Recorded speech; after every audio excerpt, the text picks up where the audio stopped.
Ünlüler dünyasında, magazin dünyasında yaşanan en çarpıcı olayları, en çarpıcı gelişmeleri konuşacağız. Evet, ünlüler dünyasında, magazin dünyasında gelişen en son olaylar, en son haberler bu programda, bu yayında olacak ve sizlerle konuşacağız arkadaşlar. Katılmanızı, yayına gelmenizi bekliyorum. Ünlüler dünyasında yaşanan son gelişmelerle ilgili etraflıca konuşacağız. Bu sabah ünlülere operasyon yapıldı. Herkes uyandığında, bu sabah insanlar yataktan kalktığında cep telefonlarında gördükleri haberlerle şok oldular insanlar. Evet, yayına geliyorsunuz, görüyorum. Dilek Şenyurt hoş geldin. Teşekkür ederim Dilek Şenyurt, Sıla Deveci, Kalina hoş geldin. Yegane merhaba, hoş geldin. Biz şoktayız diyor Dilek Şenyurt. Evet, özel abonem, özel üyem Dilek Şenyurt. Kendisi Almanya Frankfurt'tan katılıyor. Ve sağ olsun 3 senedir hiçbir yayınımı kaçırmıyor. 3 senedir özel abonem, özel üyem Dilek Şenyurt. İnanılmaz bir gündem diyor arkadaşlar Dilek Şenyurt. Ege merhaba diyor. Merhaba. NGK herkese merhaba. Fatma Yıldıran merhaba. Yegane de merhaba. Eleonara. Sabuhi merhaba. Sevdiğiniz ünlü isimlerin böyle anılması iyi olmadı diyor. Dilek Şenyurt. Sıla Deveci, İrem Derici'nin bir de sözü varmış bugün diyor. Evet, İrem Derici bugün sözlenecekti. Osman Ulusan merhaba. Meral Atılgan merhaba. Esra merhaba. Doça Sel merhaba. Lübnan'dan katılıyor. Fatma Yıldıran ben de kaçırmıyorum abi diyor. Doğru, sen de kaçırmıyorsun. Tunzale teşekkür ederim. İyiyim, yoğunum. Çok şükür ki yoğunum. Nelida Gramajo, Arjantin'den. O da hiç kaçırmaz. Arjantin'den. Nelida dün yüklenemedi altyazılar. Biliyorum onu yazıyorsun. İspanyolcayı yükle diyorsun. Biliyorum, anlıyorum artık. Biraz da olsa sizler sayesinde ben de İspanyolcayı söktüm.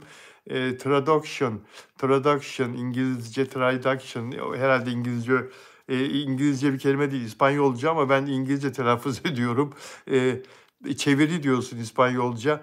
Evet, maalesef dünkü video hala çevrilmedi. Hala çevrilmedi. YouTube'dan kaynaklanıyor ama benden değil. Bugün YouTube'la 2 kere görüştüm ve dün akşam da defalarca kendilerine yazdım. Bugün dönebildiler. Bugün sabah bir canlı yayın daha yaptım ben arkadaşlar. Bu ünlülere yasaklı madde operasyonu olunca bir canlı yayın daha açtım sıcağı sıcağına o konuyu konuşmak için. Ve onu da çeviremedi YouTube. O da hala altyazı, çeviri ekleyemiyorum. Dünküne de ekleyemedim. Umarım düzeltirler. Neyse aksaklık. Bugünkü bu canlı yayın bittiğinde de çevireceğim tabii. Elbette ben elimden geleni yapacağım. İnşallah YouTube buna müsaade eder. Bazen YouTube'da hatırlarsanız bundan 3 hafta evvel de yurt dışındakiler için söylüyorum. Yurt dışındaki arkadaşlar için söylüyorum. Bundan 3 hafta evvel de böyle bir sıkıntı yaşanmıştı. Sonra düzelmişti. Evet.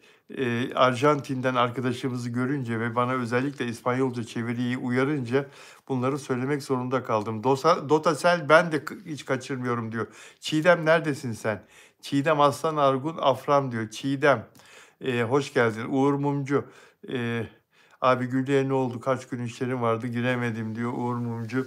Uğur Mumcu Güllü konusunda da bugün içeriğimde Güllü konusu yok ama Aysu Mola'nın canlı yayınına katılacağım arkadaşlar. Aysu Mola bir gazeteci arkadaşım benim. 100.000 takipçisi var, abonesi var YouTube'da. Saat 20'de bu programdan bittikten bir saat sonra saat 20'de onun canlı yayınına katılacağım.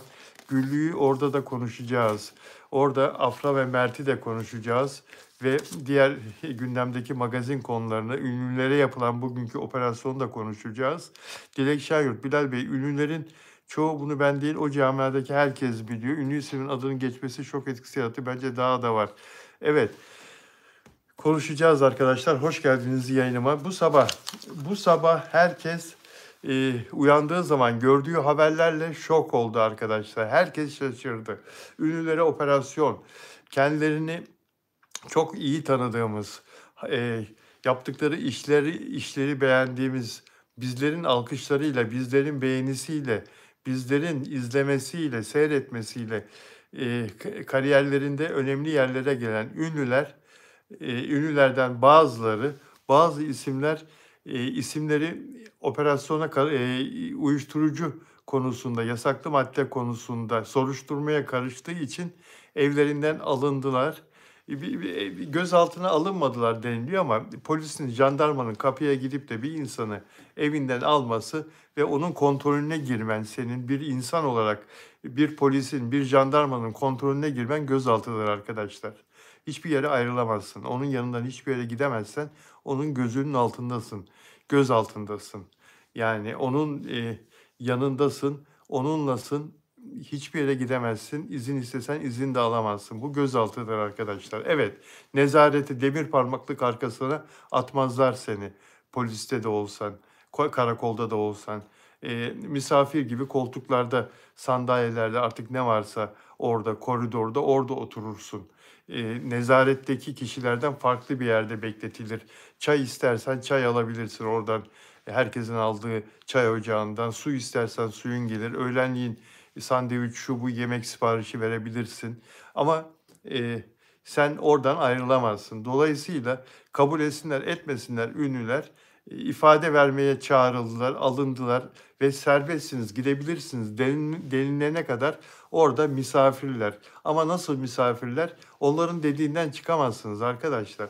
Bu ayıp bir şey değil yani bu şekilde bir ifadenize başvurulmuş olması, kan örneğinizin alınacak olması. Zaten sizin yasaklı maddeyle sıkıntınız yoksa hiç o zaman bir dert yoktur. Yani sizin isminiz yanlışlıkla karışmış da olabilir. Nitekim öyle söyleyenler de var.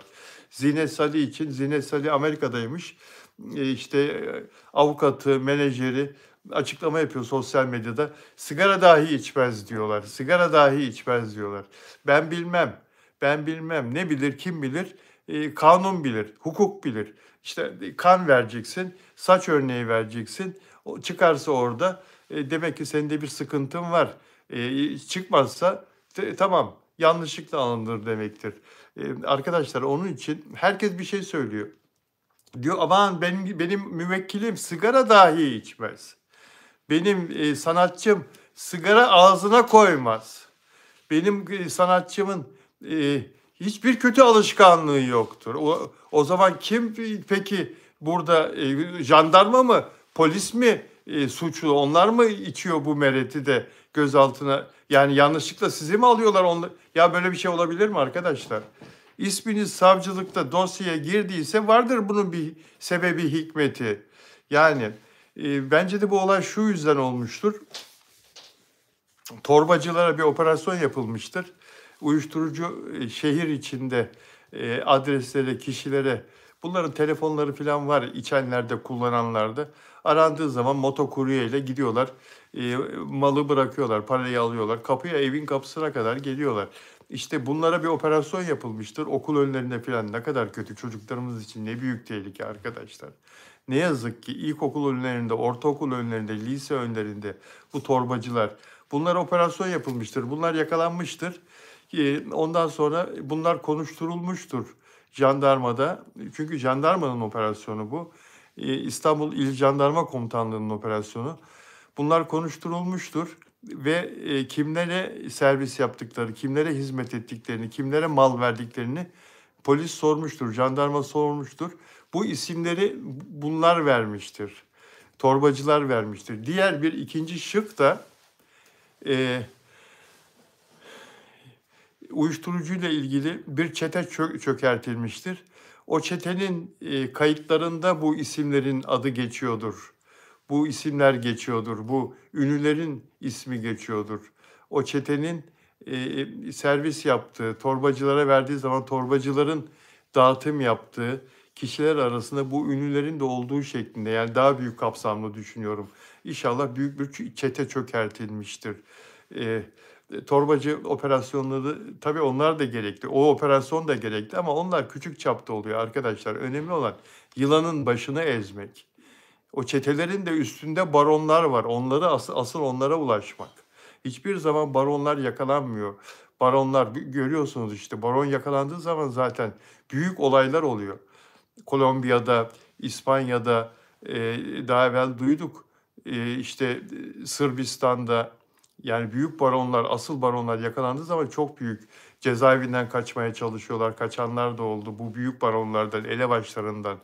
Eee, Önemli olan en baştakini, suyun başını ele geçirebilmek. Eee, Şimdi ünlüler tabii ki arkadaşlar ben bu operasyonları elbette destekliyorum. Çünkü ünlüler rol model. Ünlüler arkadaşlar idol. Kimin rol modeli? Gençliğin rol modeli. Fanların, sizlerin rol modeli, sizlerin idolü. Sizin sevdiğiniz sanatçı ne yaparsa siz de onu yapmaya çalışmıyor musunuz gücünüz yettiğince? İşte onun gibi giyinmeye, onun gibi toka takmaya, onun gibi makyaj yapmaya, işte onun gibi ne bileyim ben oturup kalkmaya, bir şey alacaksanız onun sahip olduğunun benzerini almaya, ne bileyim ben bir müzik seti ya da bir kulaklık ya da bir gözlük ya da bir ayakkabı ya da bir jean yani idolünüzü taklit etmiyor musunuz? Sizin rol modeliniz kimse onun yaşantısını örnek almaya çalışmıyor musunuz yapabildiğiniz ölçüde? Dolayısıyla onların iyi ve kötü alışkanlıkları da fanlara geçer arkadaşlar. Anne bak sigarayı içiyor işte. Bir şey olmuyor. Anne ne olur ya günde 2 tane 3 tane içiyorum zaten en fazla sigara. Bak o da içiyor sigarayı. Bak herkesin çok sevdiği sanatçı, şarkıcı da içiyor. Bir şey olmuyor.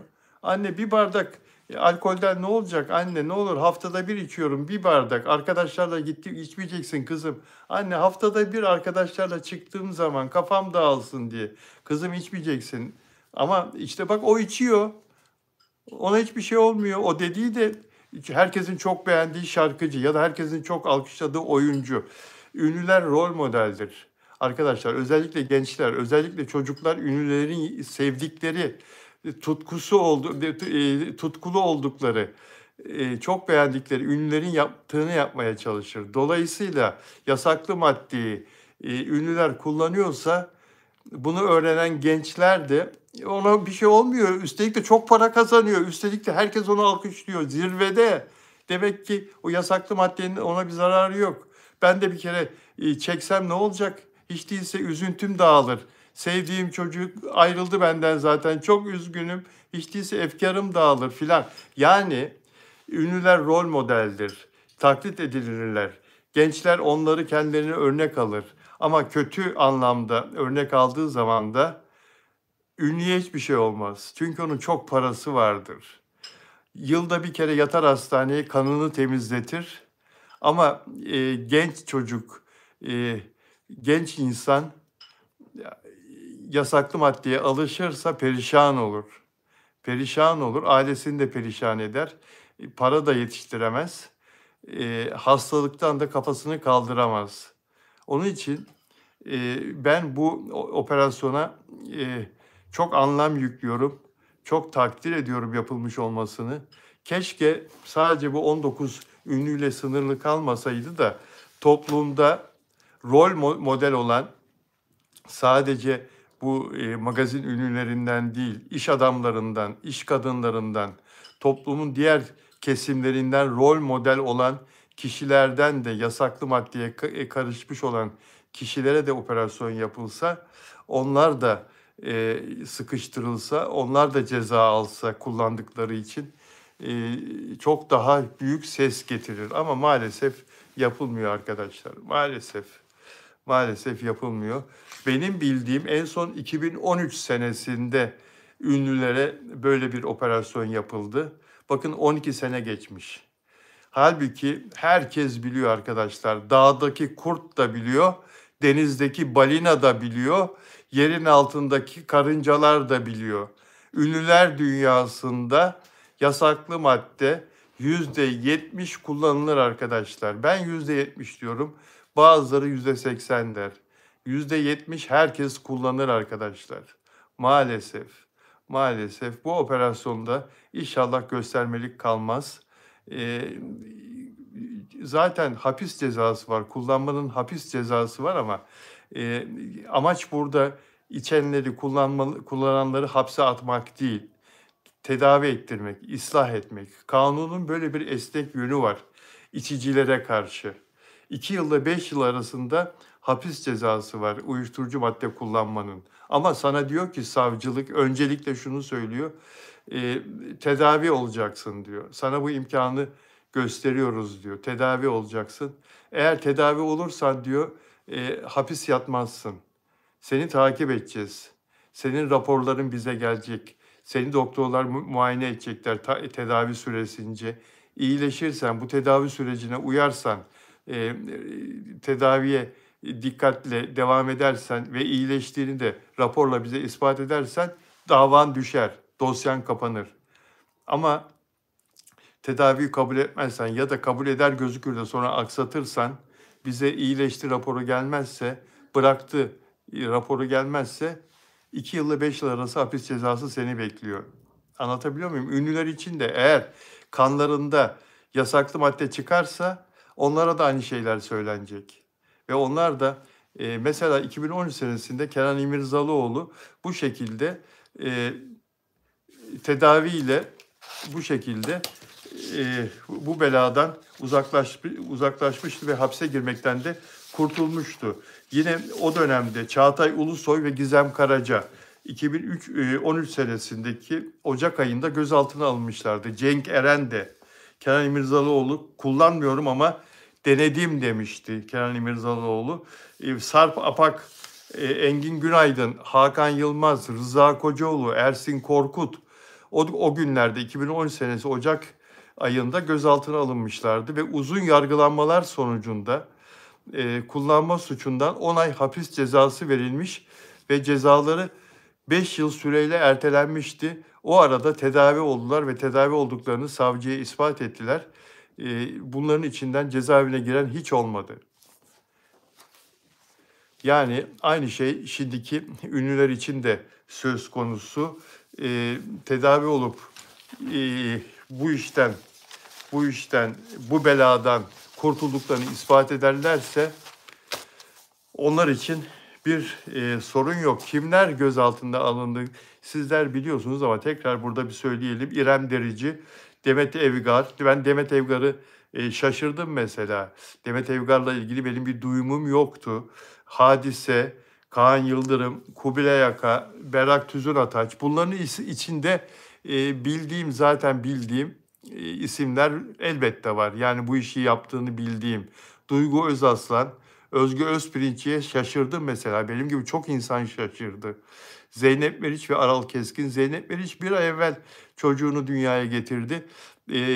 Ve bugün Jandarma İstanbul Bölge Komutanlığı'nda ifade vermek için beklerken, koridorda oturmuş beklerken süt geldi göğsünden. Ve oradaki jandarma görevlilerine dedi ki ya sütüm geliyor, hemen size yardımcı olacağız dediler ve ona bir göğüs pompası getirdiler. Helal olsun jandarmaya. Bakın ne kadar güzel bir sosyal faaliyet, ne kadar güzel bir sosyal hizmet. Hemen bir göğüs süt pompası getirdiler ve kadıncağız orada anne sütü boşa akmamış oldu. Anne sütünü hemen orada bir şişeye sağıp evladına gönderdi. Bu da jandarmanın çok güzel bir görüşü, çok güzel bir desteği. Deren Talu ve Derin Talu kardeşler. Ya bıktık bu kardeşlerden Allah aşkına. Bu Derin Talu ve Deren Talu. Bıktık bunların hakikaten davranışlarından, konuşmalarından. Yani işte olacağı buydu ya. Olacağı buydu yani. Olacağı buydu ya. Rezillik, rezalet. Zinet Salih dediğim gibi Zinet Salih için menajeri, avukatı sigara dahi içmez diye açıklamalar yaptılar. Kendisi yurt dışında dediler. Birci Akalay da alındı. Metin Akdülger, Ceren Moray, Dilan Engin Polat ve Mert Yazıcıoğlu. Mert Yazıcıoğlu da yeni bir diziye başlamıştı biliyorsunuz. Orhan, Osmanlı İmparatorluğu'nun kurucusu Orhan Bey'le ilgili, Orhan Bey'i oynayacak. Daha dizi çekilmeden 35 ülkeye satıldı. Mert Yazıcıoğlu sevilen, beğenilen bir oyuncu ama böyle bir işle, böyle bir e, suçlamayla isminin alınması hiç iyi olmadı onun kariyeri açısından. Eşma Eken, size çok teşekkür ederim Bilal Bey. Uyarılarınızı takdir ediyorum. Helal olsun. Sizin gibi gazeteciler çoğalsın inşallah. Valla Esma kardeşim, bu benim yaptığım konuşmayı ben bugün hiç duymadım benzerini. Yapmazlar, hiç kimse yapmaz. Zaten magazin konuşan gerçek gazeteci kalmadı. Bir iki tane arkadaşım var e, sosyal medyada e, gazeteci olarak, magazin gazetecisi olarak faaliyet gösteren.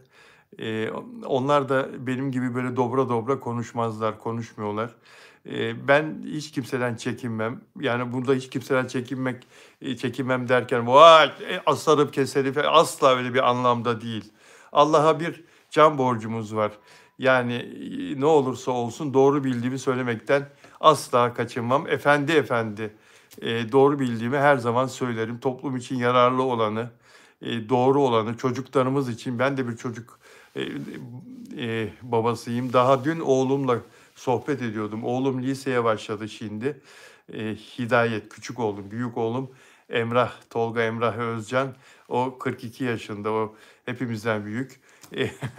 O evli ve oradan da torunum var. Küçük oğlumdan bahsediyorum. Hidayet 15 yaşında. Daha dün akşam konuşuyorduk. Baba dedi, ya dedi, okullarda, ortaokulda dedi, tuvaletlerde yasaklı madde kullanıyor bazı çocuklar, biliyor musun dedi. Şok oldum ya.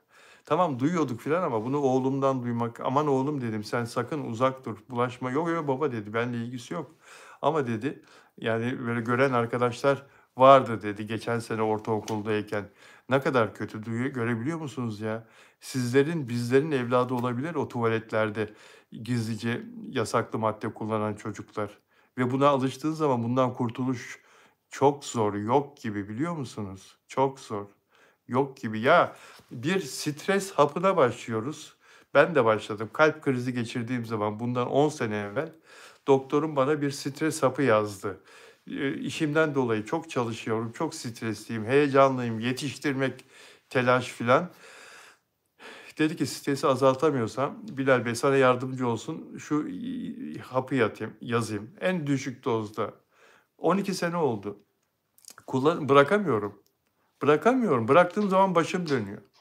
Ben de aman diyorum niye bırakacağım ki zaten stresliyim, devam edeyim, ediyorum. Yani bir hapı bile bırakamıyorsunuz. Bir bu şeyle, psikolojiyle ilgili sizin beyninize hükmeden çok basit bir ilacı bile bırakamıyorsunuz. Uyuşturucuyu nasıl bırakacak bu çocuklar? Ha, nasıl bırakacaklar? O zehri kurtulamazlar. Kurtulmak çok zor.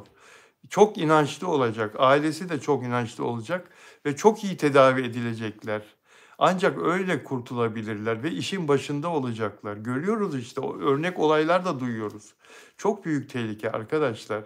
Onun için aman diyeyim, çocuklarınızı çok yakından takip edin. Çok iyi takip edin evlatlarınızı lütfen.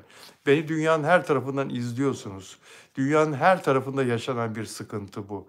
Büyük tröstlerin, büyük bazı ülkelerin desteklediği bir bela bu. Ülkeler destekliyor, biliyorsunuz bunu.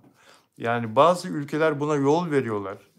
Bazı ülkeler diyorlar ki işte geri kalmış ülkeler için, geliri az olan ülkeler için ama nüfusu fazla ülkeler için oralarda bunlar tüketilsin, oralara gitsin. Çünkü çok büyük para var burada, çok büyük gelir var, çok milyarlar dolar, milyarlarca dolar gelir kazanç söz konusu.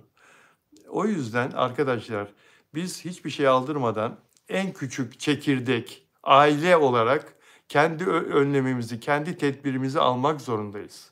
Çekirdek aile olarak kendi tedbirimizi alırsak evladımızı koruruz, eşimizi, kendimizi koruyabiliriz. Bunu yapmaya mecburuz. Ne yazık ki görüyorsunuz dışarıda timsahlar var. Timsahlar. En güvendiğiniz, şarkılarıyla coştuğunuz, eğlendiğiniz, esprileriyle, diyaloglarıyla kahkahalar attığınız dizilerinde, filmlerinde, yaşanan aşk hikayelerine tutulduğunuz dizilerde, ünlüler bile gün geliyor, vay canına diyorsunuz ya. Bu da mı öyleydi ya? Bugün ben 49 yıllık gazeteci, magazin gazetecisi, demin söyledim. Bazı olayların ismini duyduğumda vay dedim ya, bu da mı ya? Bu da mı dedim ya? Onun için arkadaşlar, siz olun, çocuklarınızı, evlatlarınızı çok iyi takip edin. Çok iyi takip edin. Evet, sizlerin mesajlarına bakıyorum tekrar. Teşekkürler Bilal Bey. Sizin gibi magazinciler her ülkede ihtiyaç var. Canım teşekkür ediyorum işte ya. İşte çok naziksin. Mela, ben ne dedim ki yanlış dava açılacak diyor Ay Yıldız. Dotasel lütfen Afram konuşun diyor. Konuşacağız arkadaşlar. Evet. Bu konu çok su kaldırır. Daha bu konuda konuşacak çok konu var. 25 dakika oldu. 25 dakikadır bu önemli konuyu konuşuyoruz arkadaşlar. Ve bu yayından sonra saat 20'de gazeteci Aysu Mola'nın YouTube kanalına 100.000 takipçili, 100.000 aboneli YouTube kanalına konuk olacağım. Aysu Mola'nın programları, yayınları son derece güzel. Her konuda konuşuyor kendisi, magazin değil. Ama beni Instagram'da, sosyal medyada ve YouTube'da görmüş. Bilal Bey diyor, ben gazeteci olarak sizi takdir ediyorum, beğeniyorum. Benim yayınıma konuk olur musunuz dedi. Ben de tabii dedim, seve seve, ve kendisiyle program yapacağız arkadaşlar. Evet. Evet.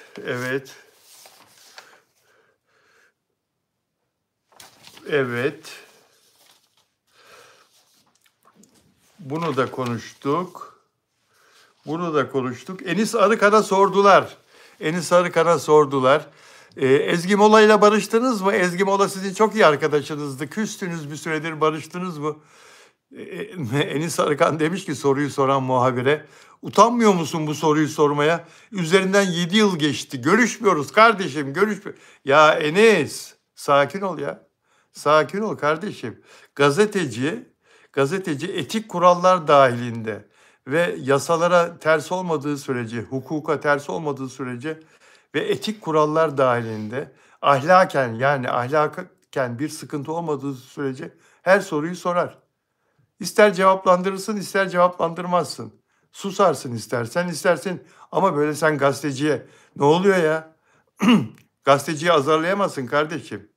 Utanmıyor musun falan? Ne demek? Kendinizi ne zannediyorsunuz ya? Ne oluyor ya? Sana adam gibi bir soru sormuş ya gazeteci. Enis Arıkan. Dur bakalım ya, dün bir bugün iki ya. Hemen ne oldu ya?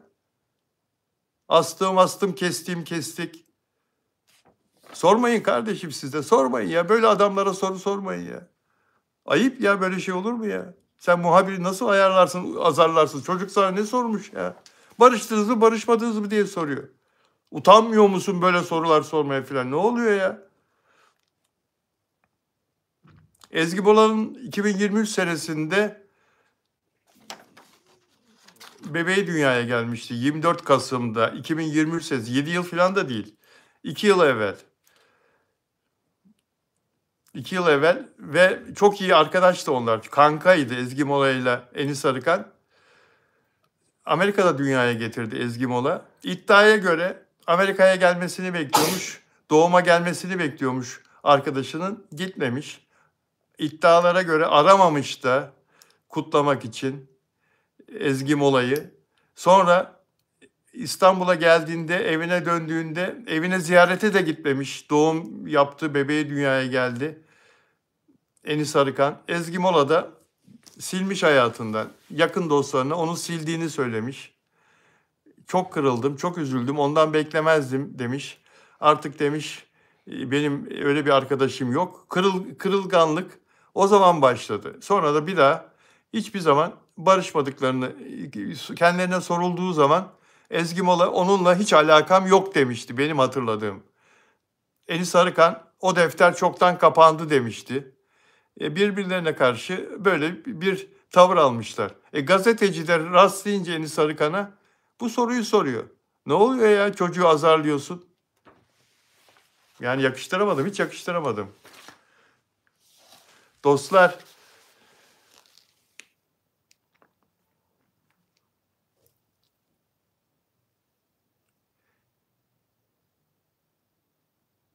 Sıla Deveci. Ayrıca Enis Arıkan'a ne soracak muhabirler başka?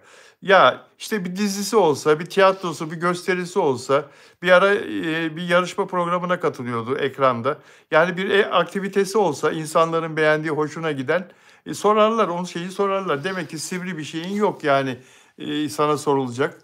Çocuğun aklına da, muhabirin aklına da o soru gelmiş. Cevaplandırma kardeşim, yok de ben diye konuşmak istemiyorum. Dön git. Niye çocuğu azarlıyorsun? Utanmıyor musun? Utanacak bir şey mi sordu sana? Yani.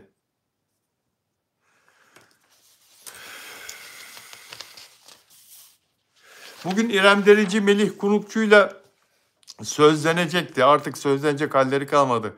Herhalde şimdi evlerine bir an evvel evine dönen İrem Derici ve kendisini duşun altına atar.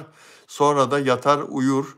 Bugün çok zor bir gündü onun için ve diğer gözaltına alınan ünlüler için, ifadelerine başvurulan ve kan örnekleri alınan ünlüler için jandarma eşliğinde yürümek zorunda kaldılar. Jandarma eşliğinde ifade verdiler, adli tıpa gittiler, oradan hastaneye sevk edildiler.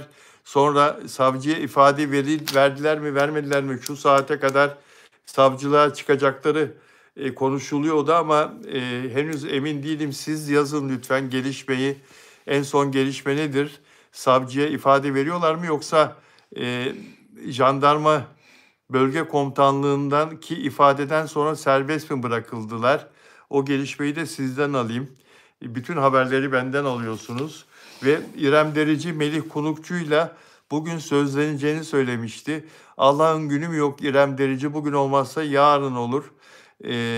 Kendini rahat hissettiğin zaman o güzel birlikteliği yaşarsınız. Ailece söz törenini yaşarsınız. Aralarında biliyorsunuz 12 yaş var. İrem Derici 38 yaşında, Melih Kunukçu 26 yaşında ama sevgileri çok büyük. Aradaki yaş farkını aşklarıyla, sevgileriyle birbirlerinin gözüne baktıkları zaman yaydıkları elektrikle örten bir çift onlar. Ben de onları birbirlerine çok yakıştırıyorum arkadaşlar. En son hastaneye götürüldüler diyor Sıla Deveci. Orayı Sıla, ben de oraya kadar takip ettim. Kamuya kapadılar konuyu. Bilal Bey diyor, Gülşen Dönmez. Hayır, buna yayın yasağı gelemez Gülşen.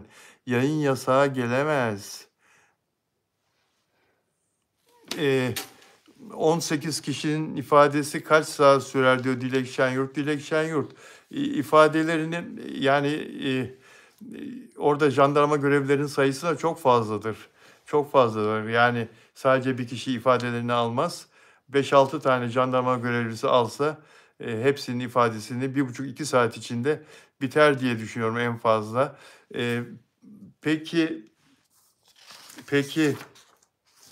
Peki dostlar.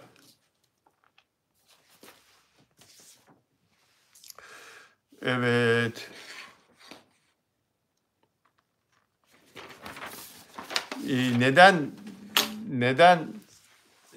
Neden dosyalarında gizlilik var?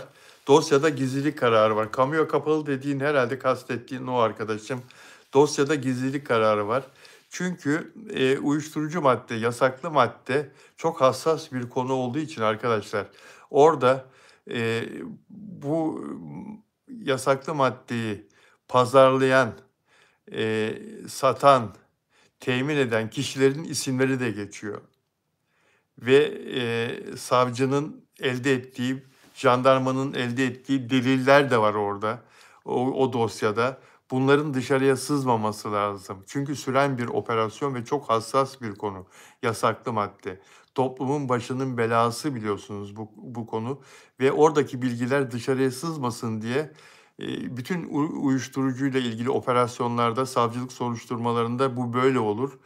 Dosya gizli tutulur ve ancak yargılama başladığı zaman taraf avukatlarına açılabilir. O da kesin değil dosya. Yargılama yani savcı iddianamesini hazırlayacak, mahkemeye gönderecek ve kovuşturma, yargılama başlayacak, mahkeme kabul edecek iddianameyi. Ondan sonra neyin ne olduğunu anlarız. Zaten iddianamede savcı yazar neyin ne olduğunu, bir kısmını. Dolayısıyla şu anda konu biraz gizemli. Şu bilinen Herkesin bildiği aynı şey. Onun dışında bir açıklama yapılmıyor. Fakat şunu öğrenebiliriz yarın: kimlerin kanında yasaklı madde tespit edildi? Bugün kan verdiler ve saç örnekleri alındı. Saç örneklerinin dönmesi, cevabının dönmesi daha uzun sürer. Ama kan sonuçlarını yarın öğrenmek mümkün olabilir arkadaşlar. Peki,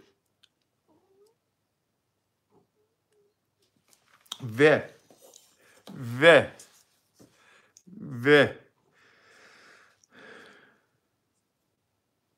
bugün çok anlattım, çok konuştum. Sadece sizinle değil, Instagram'da da bugün videolar çektim ve bugün telefonla da birileriyle konuştum bu konuyu. O yüzden biraz yorgun gibi gelebilirim size. Eee,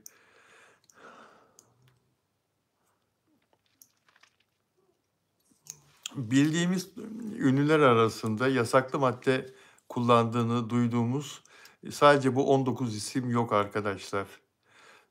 Çok daha başka isimler de var. Onların kimin olduğunu sizler de bilebilirsiniz, duymuşsunuzdur daha önce.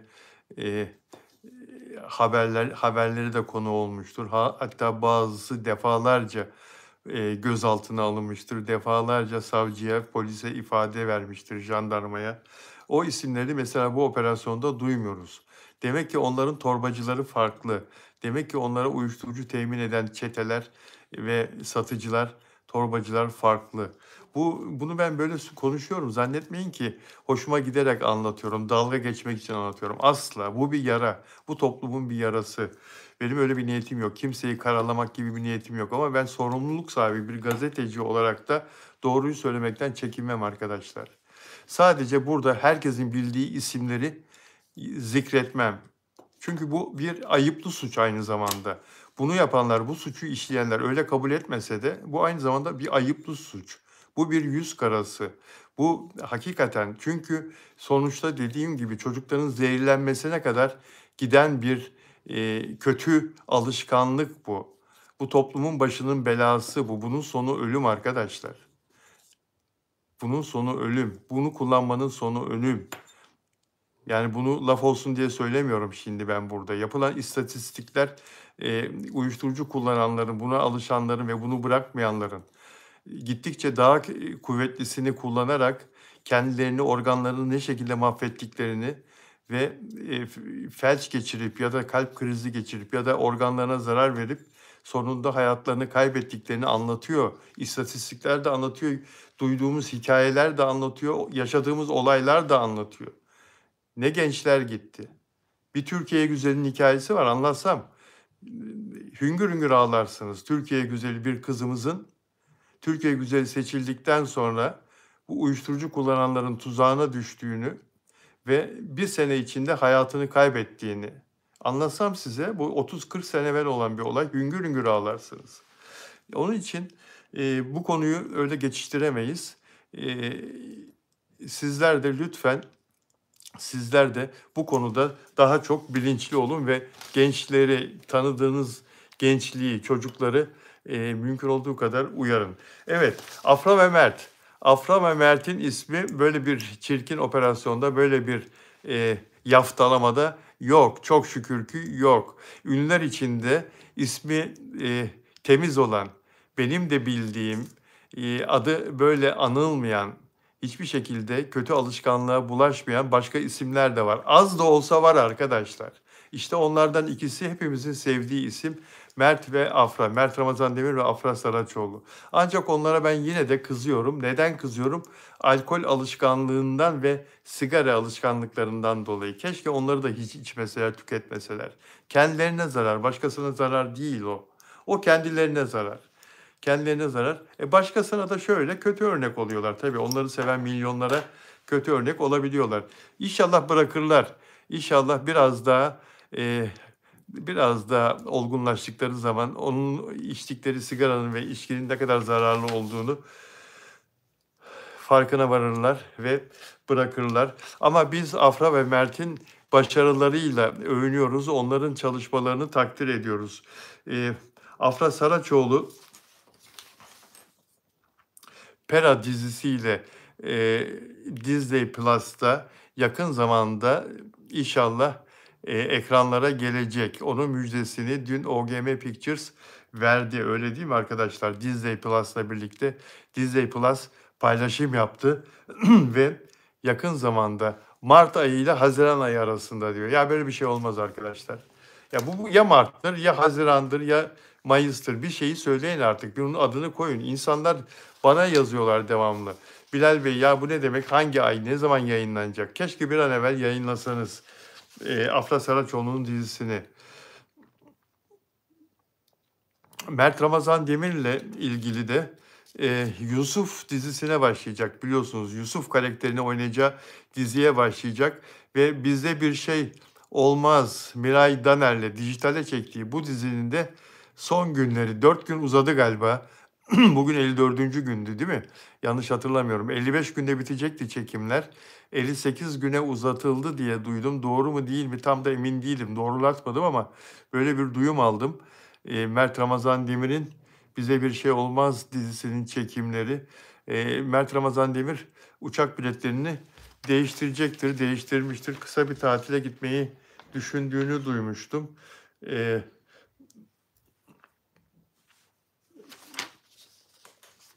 Dinlendikten sonra da bu Yusuf isimli karakteri canlandıracağı diziyi çekecek Mert Ramazan Demir arkadaşlar.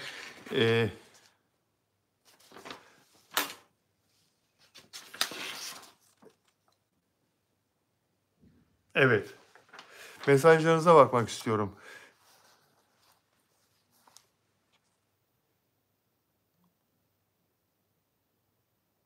Cihat merhaba. Osman Bilal Bey, OGM devamlı pera reklamı yapılıyor. Abi ne oldu? Abi çekilecek arkadaşlar. Abi ATV çok istiyor. Çekilecek. Abi dizisi çekilecek. Magazin haberleri Afra'yı ne şekilde söyledi Ayşe Gök? Yok Afra'nın adı geçemez.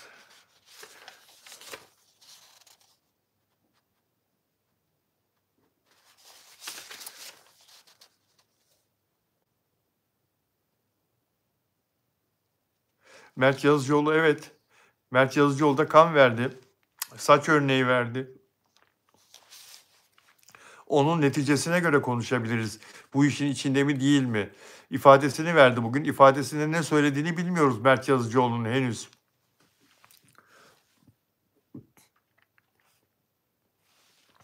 Ben içiyordum ya da içmiyordum dediğini duymadık, bilmiyoruz. Benim bildiğim bazı şeyler var ama şimdi bu ifade sonuçları çıkmadan hiçbir şey söylemem bu konuda. Kan testleri çıkmadan arkadaşlar. Ayşe Gök, ben öyle bir şey bilmiyorum Ayşe Gök. Fatma Geç Bilal ben de duydum diyor. Ben öyle bir şey duymadım. Bilmiyorum arkadaşlar. Bilmiyorum. Her konuşulan şey de doğrudur diye bir şey yok. Her konuşulan şey de doğrudur diye bir şey yok. Pek çok haber, pek çok ajans, pek çok gazete bu konuyu yazdı, konuştu, paylaştı. Ama hiç kimse Afra Saraçoğlu'nun, Mert Ramazan Demir'in ismini geçirmedi arkadaşlar. Hürriyet Gazetesi, Sabah Gazetesi, Milliyet Gazetesi, Sözcü Gazetesi, Doğan Haber Ajansı, Demirören Haber Ajansı pardon, İhlas Haber Ajansı, Anadolu Ajansı hepsinde haberler yayınlandı. Hiç kimsenin hiçbirinde Afra Saraçoğlu'nun adı geçmedi. Yani o yüzden ben o söylenene katılmıyorum. Arkadaşlar yani böyle bir şey olduğu yetkili ağızlardan açıklanmadıktan sonra inanmayın. Bilal Bey saygılar, kaliteli ve güvenilir haberlerinizi ilgiyle izliyoruz. Sizin gibi objektif güvenilir gazeteci çok ender kaldı maalesef. Avcı, S. Avcı teşekkür ederim. Yusuf Bey merhaba Yusuf Boy. Ayça Sever. Nimet Çalık. Yeni doğum yapan, tabii ki yeni doğum yapan da böyle bir şey olması mümkün değil. Ancak varsa şöyledir. Hamile kalmadan önce filan Öyle bir alışkanlığı varsa, yani sonra da bırakmıştır herhalde. Eğer varsa o ihtimal geliyor insanın aklına. Yoksa yeni doğum yapan, son bir senedir bunu zaten deli olması lazım. Öyle bir şey yok. Zaten çocuk sağlıklı doğmazdı o zaman. Çok tatlı çocukları var, Allah bağışlasın. Ebru Gündeş'in yılbaşı konseri için 250.000 dolar istediği yazıldı bugün haber olarak, ama 250.000 dolar yılbaşı konseri için önemli bir para değil arkadaşlar. 10.430.000 lira demiş yaklaşık bu haberi yazan arkadaşlar. Önemli bir para değil. Tarkan 1 milyon dolara çıkıyor yılbaşında.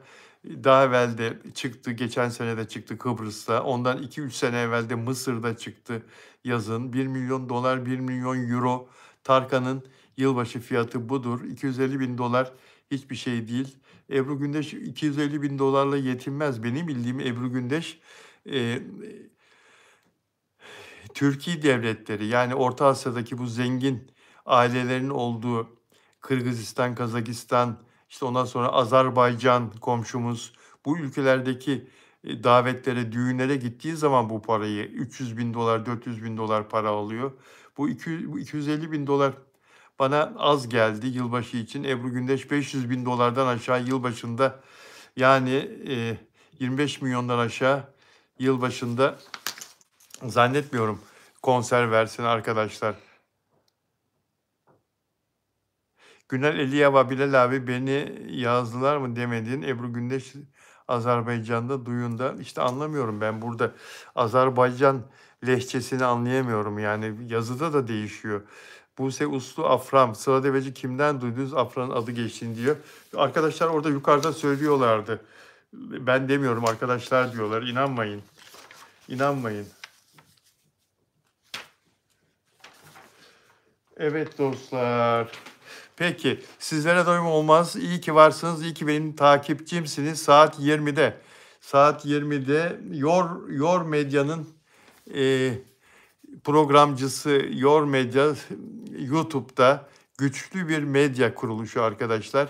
Programcısı gazeteci Aysu Mola'nın YouTube kanalında programına konuğum ve ünlüler dünyasını konuşacağız. Elbette bugünkü operasyonu konuşacağız. Elbette Afra Saraçoğlu ve Mert Ramazan Demir'i konuşacağız. Elbette Güllü'yü de konuşacağız. Ve bana soracakları başka konular olursa onları da konuşacağız. Bu arada özel abonelerime çok teşekkür ediyorum. Özel abonelerim iyi ki varsınız. Hepiniz iyi ki varsınız da özel abonelerim bir başka önemli. Dilek Şenyurt. Dilek Şenyurt bugün de burada. Dilek Şenyurt, çok teşekkür ederim yayınlarımı takip ettiğin için 3 senedir. Nelida Manzano Arjantin'den özel abonem ve Delfina Dimasio. Bu arada süper teşekkür gönderen bazı takipçilerim de oluyor. Anında göremiyorum, kusura bakmasınlar. Daha sonra gelen maille anlıyorum süper teşekkür geldiğini bana. Onlara da zaten mail üzerinden geri dönüş yapıyorum. YouTube üzerinden geri dönüş yapıyorum. Teşekkür ediyorum. Hepinize çok teşekkür ediyorum ve beğen yapın lütfen eğer beğeniyorsanız yayınlarımı. Abone olmadan izleyen çok sayıda arkadaş var. Biliyorum, YouTube sonuçları gönderiyor bize her videonun izlenmesiyle ilgili. Sizlerden ricam, eğer yayınımı beğendiyseniz beni abone olarak takip edin. Abone olursanız daha da güçlü oluruz, daha da büyürüz ve daha güzel yayınlar hazırlarız. O şevkle. Peki, saat 20'de gelenler olursa Aysu Mola'nın kanalına, orada tekrar görüşmek üzere. Kendinizi belli edin eğer gelirseniz, olur mu? Mesajlarınızda. Sizleri seviyorum. Görüşmek üzere.